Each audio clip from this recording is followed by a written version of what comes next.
The new renewable fuel is hydro-treated vegetable oil. This is a new biofuel which uses certified waste fats and oils and synthesised with hydrogen to make a much greener renewable fuel. There are a number of organisations involved in the field trial, led by the trade associations UKIFTA and Offtec.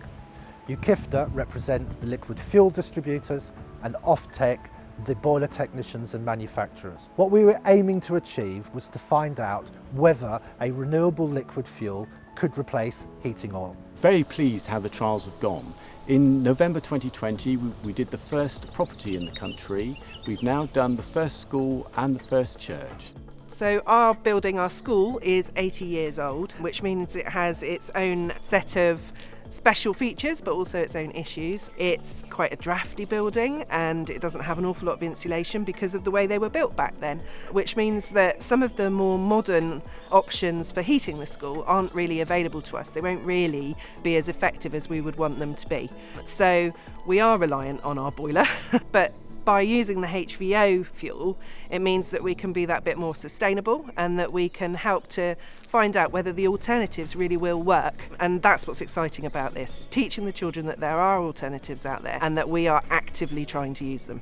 We've actually put the HVO in various different types of oil appliances, from Rayburn cookers, Argo cookers, low NOx boilers, condensing and non-condensing, interior and exterior boilers, and so far all are working really well. Since the start of the trial, we've kept our local MP, George Eustace, involved and informed of what we were doing. And we're pleased that he's been able to come and have a look at one of the trial sites and see for himself. Government is looking across the piece about how we can decarbonise our homes, how we can find alternatives, for instance, to gas-fired boilers, how we can retrofit some of our homes to have boilers that are carbon neutral. And in some rural communities, this could be an important part of that endeavour that we have to get net zero, because the carbon emissions linked to this fuel are far lower than they would be on conventional fossil fuels and oil. Once we commenced the trials, we did a newsletter to our customers to explain what we've been doing with this fuel, and we've been thrilled with the response from them. We've had emails of support and requests to go on the trials themselves. It is really great to have this kind of fuel in this kind of building. I mean, this is 1865, this is a very old building, big, large, difficult to insulate, and this opportunity to have environment-friendly fuel is absolutely ideal. I think what was attractive about the idea of HVO was it's a renewable fuel, but we can use the existing facilities that we have in the house. So it wasn't about having to completely sort of dig out and restructure our house, which, considering we're a grade 2 listed property, wouldn't have been available to us. I wouldn't go for the air source heat system because I found that when I worked in the electricity industry for over 20 years that it suited properties that were specifically designed to receive that type of heating, highly insulated with plenty of outdoor space where they could put the pump without the intrusion of any noise. Switching on the boiler and knowing that it's going to raise the temperature in the house within 10 to 15 minutes to a livable level, a comfortable level, is of paramount importance, especially if you've got children. So I surveyed the local community in St Agnes, and actually it was really interesting to see that people were using a variety of different fuels, but there was a real desire to switch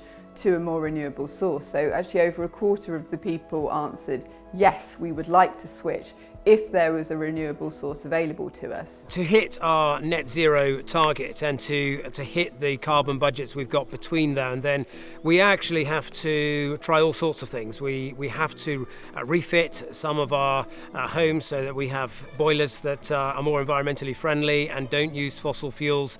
In rural areas like this where people have got oil-fired boilers, we want to encourage them to try more environmentally friendly fuels. It's a relatively simple process, and so I think in some village communities where there's a high number of oil-fired boilers, this could be quite an important technology.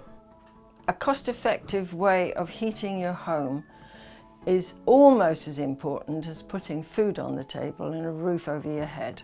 A roof over your head without being able to afford to heat it is of no use to anybody. We have to remember that in Britain, not only do we have food poverty, but we have fuel poverty. And there are thousands of people in Britain who are on low wages or basic wages, low incomes, and they are struggling to be able to heat their homes in the winter now. And we must look seriously at any alternative that's offered that can help us all enjoy a well-heated home at reasonable price. So I think there's maybe a bit of a misunderstanding that coastal rural communities are maybe provincial and backwards. In my experience of living in St Agnes is that it's a very dynamic place with real innovative cutting edge businesses. So I myself work up at Finisterre. It's a sustainable clothing company based in the village. Our neighbours are Surfers Against Sewage, activists to protect our oceans. We're really looking to make switches in our impact on the environment to minimise that impact and to do it now. We're looking for action, and I think as a community St Agnes will be really ripe for what options there are out there, what alternatives. We'll want to get on it soon and to share that across the community. I think it's just that information and that availability at the moment isn't available to us. We've been extremely pleased with the results of our field trial so far. What we've been able to show is that we can replace heating oil with a renewable liquid fuel, and we can do it with the least amount of disruption to our customers and at a very low cost. The big difference is that our renewable liquid fuel can reduce emissions by about 90%. What we'd like to do is extend our field trial into the next winter period, extend it across the country and extend it across the appliances that we've tested so far.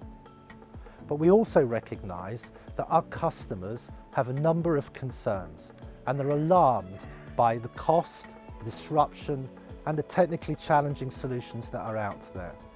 So we have launched an information campaign called Future Ready Fuel. This will provide our customers with a website and an email address where they can answer some of the questions that they have about the renewable liquid fuel that we're using called HVO. Our message to government is simple. We would like to help government decarbonise our customers' homes.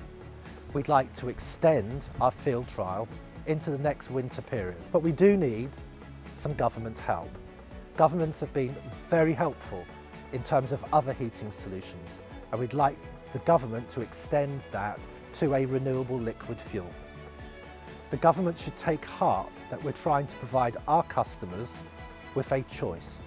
The government should take heart that we've had an amazing response from our customers to date, and the 20,000 people that work in our industry in rural and local communities are also there to help too.